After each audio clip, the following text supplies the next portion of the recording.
రాజ్యం దొంగల రాజ్యం ఏమి రాజ్యం ఏమి రాజ్యం దొంగల రాజ్యం దొంగల రాజ్యం ఏమి రాజ్యం ఏమి రాజ్యం దొంగల రాజ్యం దోపిడీ రాజ్యం ఏమి రాజ్యం ఏమి రాజ్యం దొంగల రాజ్యం దోపిడీ రాజ్యం ఏమి రాజ్యం ఏమి రాజ్యం దొంగల రాజ్యం దోపిడీ రాజ్యం ఒక ముగ్గురు నలుగురు మాట్లాడతాము దయచేసి అందరికీ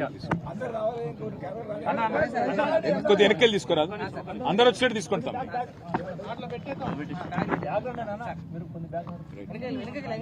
కాదు మీరు వెనకకెళ్ళి తీసుకుంటాం అందరు వస్తారు తమ వెనకకెళ్ళి తీసుకోండి ప్లీజ్ తమ్ముడు వెనకకెళ్ళి తీసుకోండి అందరు వచ్చారు గోపాలన్న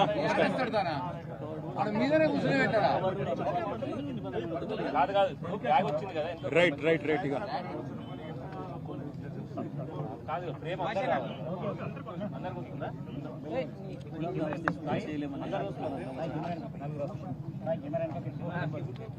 రెడీయా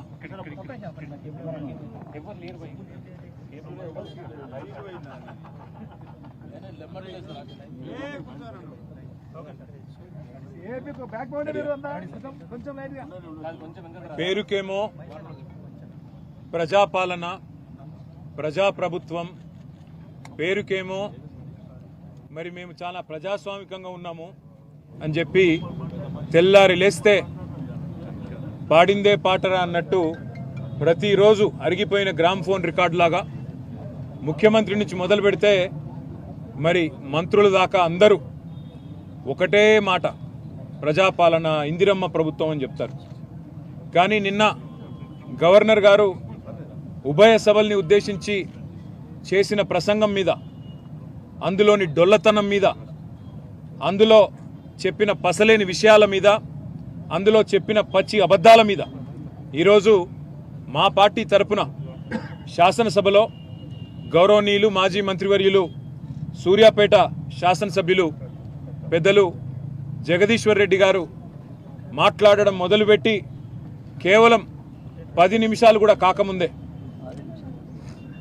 6 నిమిషాల లోపలనే ఈరోజు ఉద్దేశపూర్వకంగా అటు మంత్రులు ఇటు కాంగ్రెస్ పార్టీకి సంబంధించిన శాసనసభ్యులు రన్నింగ్ కామెంటరీ చేస్తూ ఆయన ప్రసంగానికి అంతరాయం కలిగిస్తూ ఇష్టం వచ్చిన కామెంట్స్ చేస్తూ ఉంటే జగదీశ్వర్ రెడ్డి గారు ఏమాత్రం సంయమనం కోల్పోకుండా చాలా చక్కగా రాష్ట్రంలో ఎండిపోతున్న పంటలు, రాష్ట్రంలో అధోగతి పాలైన వ్యవసాయం, రైతుల కష్టాలు, జరగని రుణమాఫీ, పడని రైతు బంధు ఇవన్నీ ఎండగడుతూ తన పద్ధతుల్లో చాలా స్పష్టంగా ప్రభుత్వానికి ఇవాళ ఒక హెచ్చరికలాగా రాష్ట్ర ప్రజల తరపున చేస్తుంటే అమలు కాని 6 గ్యారంటీలు, ఇచ్చిన 420 హామీల వాగ్దాన భంగం, వీటన్నిటి మీద విమర్శలతో ఇవాళ దాడి చేస్తుంటే తట్టుకోలేని ప్రభుత్వం ఈరోజు నీతిబాహ్యంగా నిస్సిగ్గుగా ఇవాళ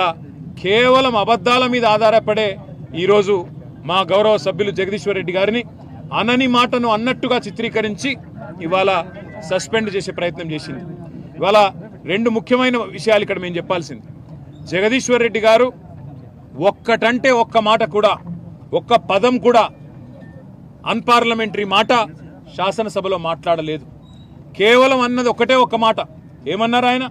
స్పీకర్ గారు, మీరు మాకందరికీ తండ్రి లాంటి వారు, మీరు మా అందరి తరపున అక్కడ ఉన్నారు, మా అందరి హక్కులు మీరే కాపాడాలి అని ఆక్రోశం వ్యక్తం చేశారు.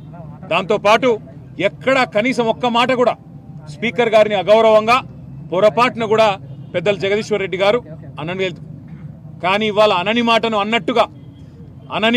అన్నట్టుగా ఇవాళ జరగని తప్పునేదో తరిగినట్టుగా చిత్రీకరించి ఇవాళ మా గౌరవ సభ్యులు జగదీశ్వర్ రెడ్డి గారిని ఏదైతే ఈ సమావేశాలు ముగిసేంత వరకు సస్పెండ్ చేస్తున్నామని చెప్పి ఏకపక్షంగా నియంతృత్వ పోకడలతో ఈ రాష్ట్ర ప్రభుత్వం 5 గంటలు సభను వాయిదా వేసి ఢిల్లీలో ఉండే రేవంత్ రెడ్డి గారి ఆదేశం మేరకు గొంతు నొక్కి మా కనీసం ఉరిశిక్ష వేసే ముందు కూడా ఆ ఉరిశిక్ష ఎవరికైతే విధిస్తారో వారికి తమ వాదన చెప్పుకునే అవకాశం ఇస్తారు. కానీ జగదీశ్వర్ రెడ్డి గారికి కనీసం తాను చేసిన తప్పేంది, నేను ఏం మాట్లాడినా తప్పు మాట అని కనీసం వివరణ అడగడానికి కానీ, అవసరమైతే మా నాయకుడు, మా పెద్దలు, ప్రతిపక్ష నాయకులు, తెలంగాణ సాధించిన పెద్దలు గౌరవనీయులు కేసీఆర్ గారు మాకు స్పష్టంగా ఆదేశం ఇచ్చినారు. స్పీకర్ గారు పెద్దవారు, ఒకవేళ ఆయన బాధపడి ఉంటే ఏం పర్వాలేదు, మీరు విచారం వ్యక్తం చేయండి, తదనంతరం సభను సజావుగా జరిగేటట్టు సహకరించండి అని చెప్పి మాకు ఆదేశం ఇచ్చినారు. ఆ మాట మేమందరం కూడా, శాసనసభ్యులందరం కూడా పోయి స్పీకర్ గారికి, శాసనసభ వ్యవహారాల మంత్రి శ్రీధర్ బాబు గారికి కూడా స్పష్టంగా చెప్పొచ్చినాం. సార్, మాకు మైక్ ఇవ్వండి, మేము నిజంగానే ఏదైనా పొల్లు మాట మాట్లాడింటే అవసరమైతే టీవీ పెట్టి శాసనసభలో చూపెట్టండి, సభ్యులందరికీ అన్ని పార్టీల అభిప్రాయాలు తీసుకోండి. ఇట్లాంటి ప్రతిష్టంభన ఏర్పడ్డప్పుడు మూడ్ ఆఫ్ ద హౌస్ తీసుకుంటారు, అన్ని పార్టీల అభిప్రాయాలు తీసుకుంటారు. అవసరమైతే స్పీకర్ గారి ఛాంబర్లో ఒక సమావేశం పెట్టి ఈ ప్రతిష్టంభన తొలగించడానికి ప్రయత్నం చేస్తారు.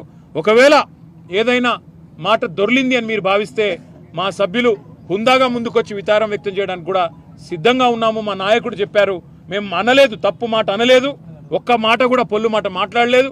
అయినా సరే స్పీకర్ గారి మీద ఉండే గౌరవంతో, ఆ పదవి మీద, ఆ రాజ్యాంగబద్ధమైన వ్యవస్థ మీద ఉండే గౌరవంతో మేము అవసరమైతే విచారం వ్యక్తం చేసి సభ సజావుగా జరగడానికి సహకరిస్తామని చెప్పి హుందాగా మేము పోయి స్పీకర్ గారికి, శాసనసభ వ్యవహారాల మంత్రి గారికి చెప్పినాం.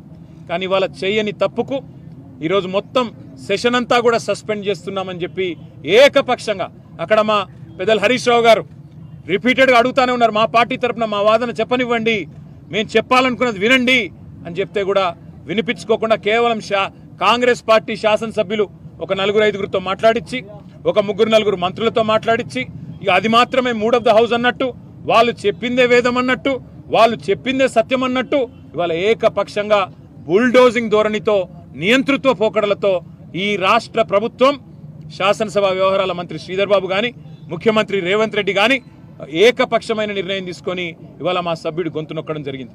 అందుకే ఇవాళ రాజ్యాంగాన్ని రచించిన భారతరత్న డాక్టర్ బాబాసాహెబ్ అంబేద్కర్ గారికి ఈ రాష్ట్రంలో జరుగుతున్న రాజ్యాంగ హక్కుల హననం గురించి, ఈ రాష్ట్రంలో జరుగుతున్న అప్రజాస్వామికమైన పోకడల గురించి మరి నిరసన చెప్పడానికే ఇక్కడ వచ్చి కూర్చున్నాం. మరి ఇక్కడికి వచ్చి చూస్తే పరిస్థితి ఏందండి?